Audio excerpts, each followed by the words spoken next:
Hi, my name is Heather Telford and this is a tutorial for Splitcoaststampers.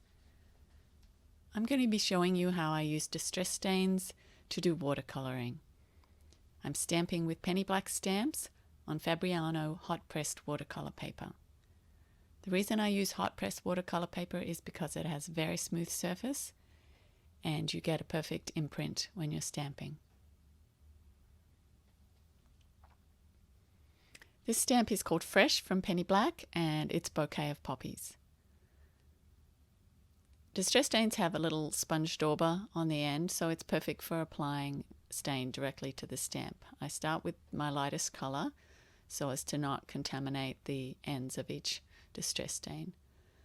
So I'm putting scattered straw in the centers of the poppies and then going around the petals of all the poppies with worn lipstick distress stain. You don't have to squeeze the distress stain as you go, just as long as the sponge dauber at the end is nice and moist with the stain. The darker color for these poppies is Spice Marmalade, so that's going on at the end and not everywhere. It's just going around mainly the tips and the edges of the petals. For the stems, I'm using peeled paint. And then because the sponge dauber at the end of a distress stain bottle is too big to do tiny little areas, I'm switching over to a distress marker. This time it's Forest Moss. I think just because I didn't have a peeled paint distress marker. But it's nice to have a variety of greens anyway. And I'm just doing the little stems to the buds and also the stem within the stamped image there. And the tip of my distress marker picked up a bit of orange, so I just swiped it off on some paper. After I've inked the whole stamp with distress stains, I give it a couple of spritzes of water, probably from about 6 to 12 inches away. I don't want it dripping with water, but I do want it moist.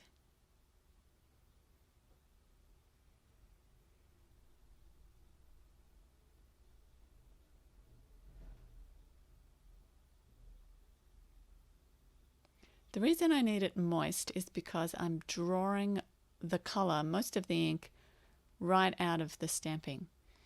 So a water brush is good for this, although you can use some water and a regular watercolor brush.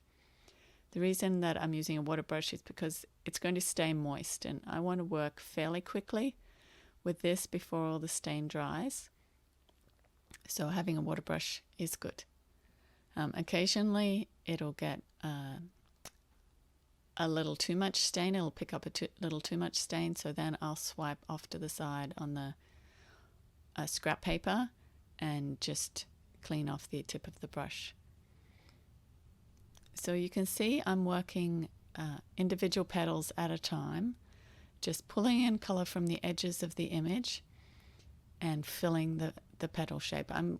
I'm working on individual petals or areas at a time just so that they will dry before I come back and work on the adjacent petals. That way the whole area of the flower won't just join together with the water in the brush, but I'll be able to keep the definition of the little veins and edges of the petals. Now, if you remember, I inked up the stamp with both Spice Marmalade, a nice orange, and worn lipstick, which means I'm getting pink and orange tones in my petals and the blending together, which is exactly what I'm after. And this is one of the nice things that you can do when you're watercoloring with distress stains, is you can ink up with a couple of colors and then they will stamp out, fairly randomly, although if you apply them to the edges, they'll stamp in the edges. But then when you're blending all that color from the stain, you'll get nice smooth blends. There won't be any dramatic changes from orange to pink.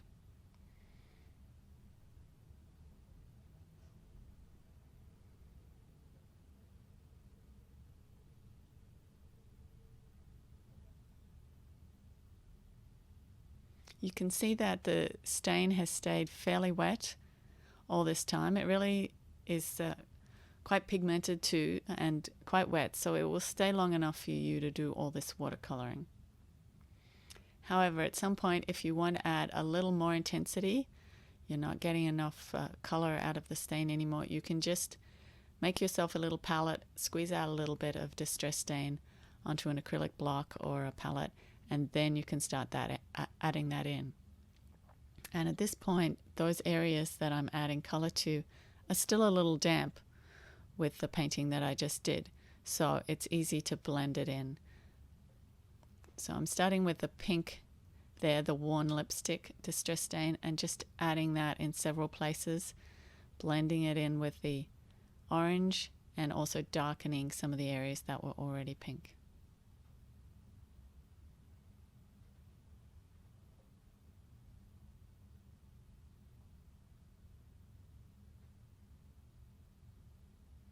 I've sped up my coloring a little bit there because I'm just doing the same thing. And now I'm going to add a little more of the spice marmalade orange just to make those buds darker.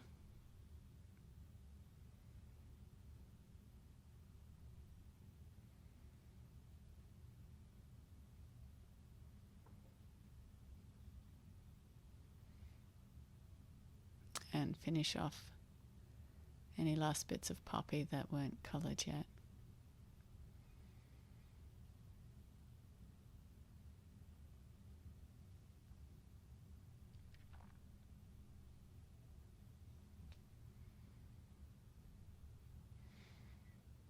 Now the only color left to paint in is the green of the little areas at the edge of the buds. I can't remember what they're called.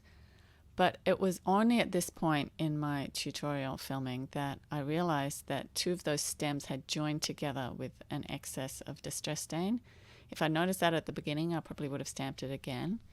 But I'd done all this coloring and I wasn't going to let it go to waste. So you'll see how I deal with that a bit later. But there is so much distress stain in that little area that I decided to pick up my distress stain from right there, which means I'm diluting that area as I go.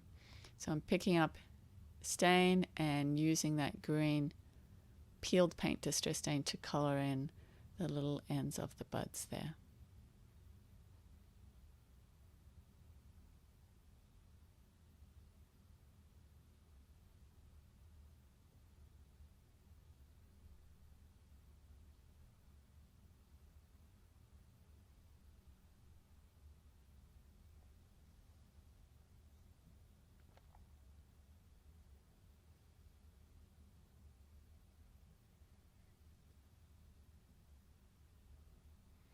As you probably know, when you're watercoloring, the colors always dry lighter than they go on. So, well, usually, and that's certainly the case with distress stains. So I'm adding a little bit more orange to just create shadows and a little more intensity in a few places.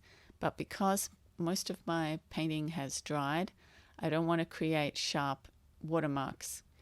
So as I apply the darker distress stains, a little more orange, a little more pink, I just dab away at the edges with paper towel or cloth so that I won't get any sharp edges. I'll still get a little more color, but I'll wipe away any sharp edges and watermarks that will form.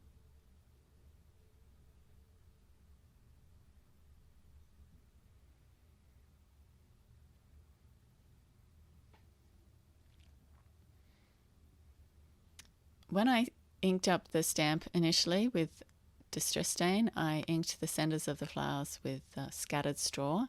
They're yellow, but it's looking, by this point, it's looking fairly pale. So I'm just adding a little more of that yellow and bringing it right to the edges to blend with the coloring I've already done. Now the centers of the poppies need to be black, and I'm going to add that with a marker. Distress marker black soot.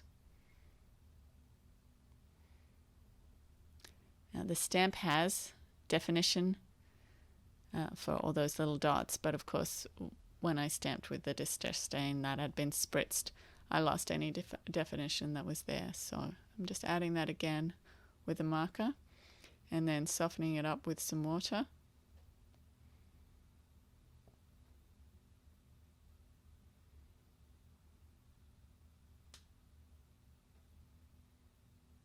And then just taking a little bit of that intensity out, because the contrast there with the black is a little too great.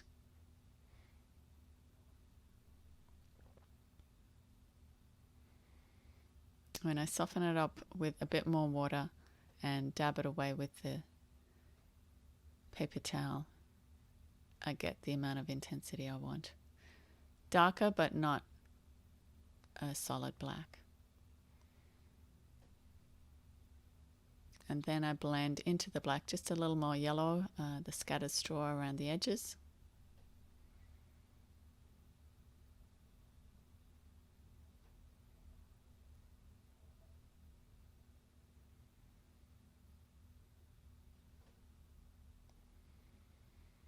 So using distress stains with outline stamps is something I really enjoy doing. I do it quite a lot, so you'll probably find a few more cards on my website that use this technique.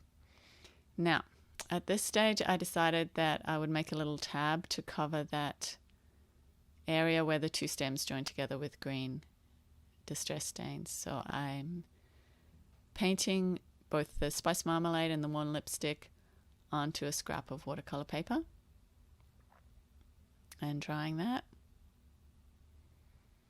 just so I can have the colors in my flowers coordinate with the colors in my tab. And then I'm going to stamp it with Spanish Moss VersaFine ink. The little sentiment is from Flower Sparks, and I just wanted a color that would coordinate the green of with the green of the stems, but give me a nice sharp imprint.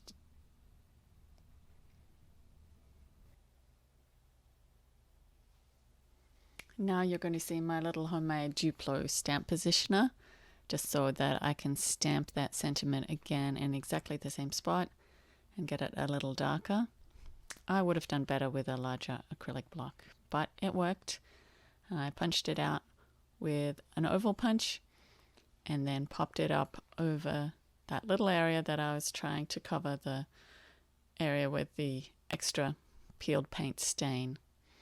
Added a ribbon and a mat, and I did a slightly different color scheme for the step-by-step photo tutorial that you can find on Splitcoast, with a red alongside the spiced marmalade,